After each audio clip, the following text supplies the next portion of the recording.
रिक्षा आणि टॅक्सीची मुंबईत भाडेवाढ करण्यात आली. सरकार आली, लूट सुरू झाली. लोकांना खोटी आश्वासनं देऊन लोकांशी बेईमानी करून हे सरकार आलेलं आहे. मुळात मोठ्या प्रमाणामध्ये लाडक्या बहिणीचे नाव कपात केले जात आहेत. 2100 रुपये देण्याची या सरकारची औकात नाही. मुद्दाम मी हा शब्द वापरतोय. इतकी फायनान्शियली अडचण आता राज्याची आहे. आणि शेतकऱ्यांच्या कर्जमाफीच्या संदर्भात सुद्धा मंत्र्यांचे वेगवेगळे स्टेटमेंट येत आहेत. आर्थिक स्थिती सुधारल्यानंतर ते आम्ही देऊ. आणि आज ज्या परिस्थितीमध्ये हे सरकार चाललेलं आहे, मग एसटी भाडेवाढ करतील, लोकांवर भुर्दंड टाकतील, रिक्षाचे भाडेवाढ करतील आणि लोकांना लुटतील. 4 वर्ष लुटतील, 5व्या वर्षी वाढतील 1000 रुपये प्रमाणे, खोटा आश्वासन देतील, पुन्हा सत्तेवर येतील.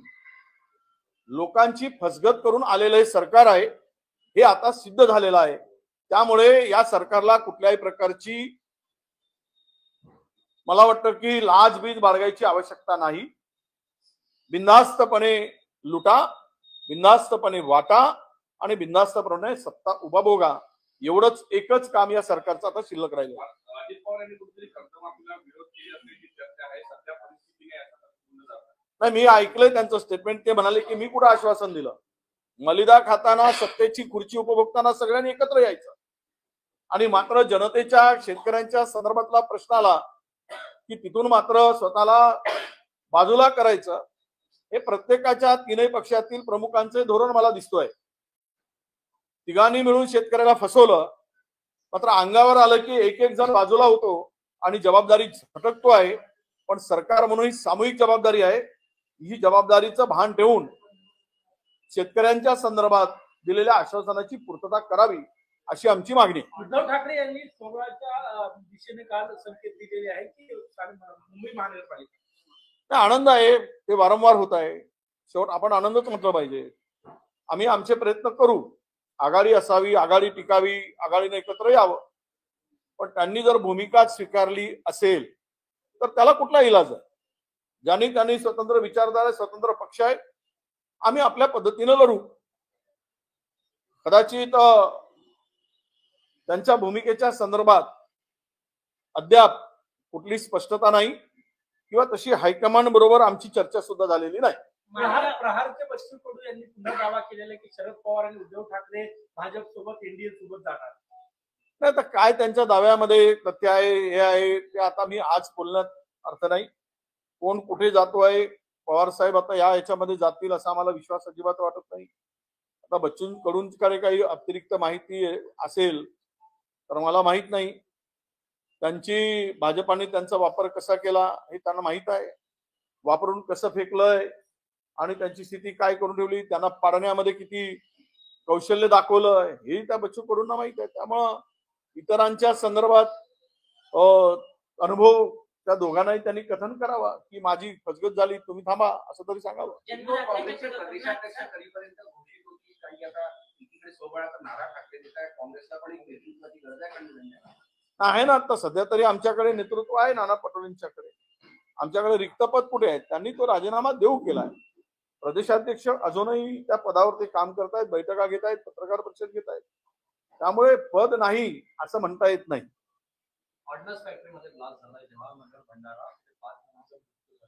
आता ती प्राथमिक माहिती माझ्याकडे आलेली आहे 5 जणांचा मृत्यू झाल्याची. त्याचं कारण अजून काही कळलं नाही. मृतांचा आकडा सुद्धा पुढे किती वाढू शकतो ही पण शक्यता वर्तवली जात आहे. आणि दुर्दैवी या घटना आहे, अत्यंत गंभीर अशी घटना आहे. संपूर्ण माहिती आल्यावरच त्यावर अधिक बोलता येईल. पण आता तरी 5 जणांचा मृत्यू झाल्याची, अनेक जखमी असल्याची माहिती आहे.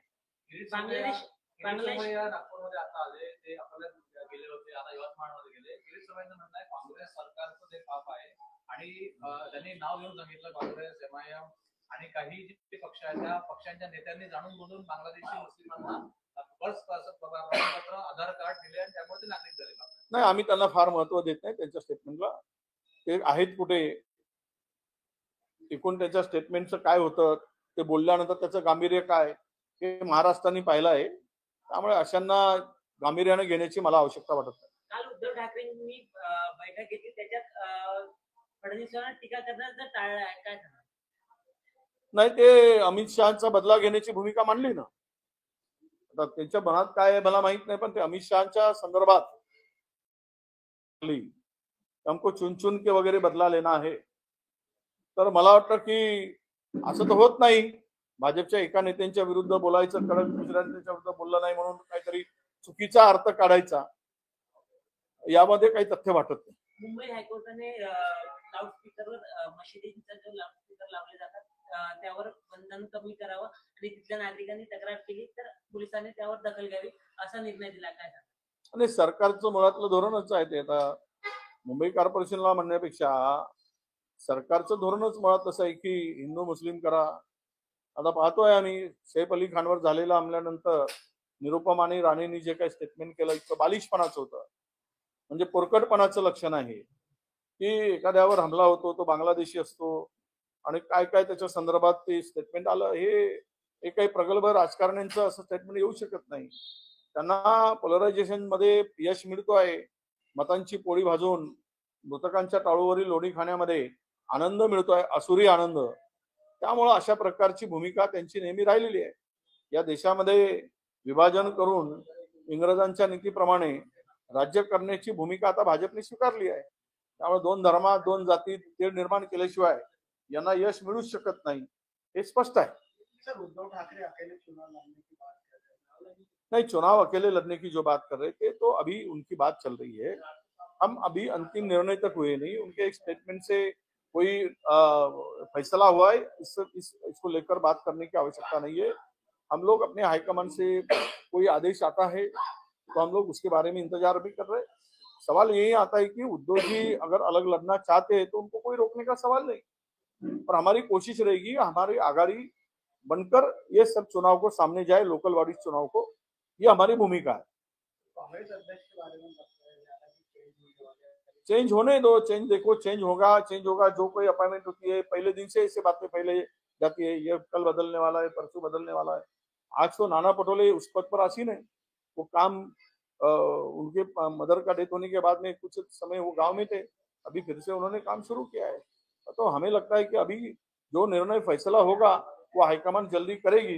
अगर ये उन्होंने रिजाइन कर दिया है या रिजाइन की बात की है तो वो हाईकमान का निर्णय है. फिलहाल तो पद नहीं है, ऐसी बात नहीं है. उस पद पर नाना पटोले जी आसीन है. तुम्ही रेसमध्ये सगळ्यात पुढे आहे. तुम्ही रेसमध्ये सगळ्यात पुढे आहे. ओके, चला.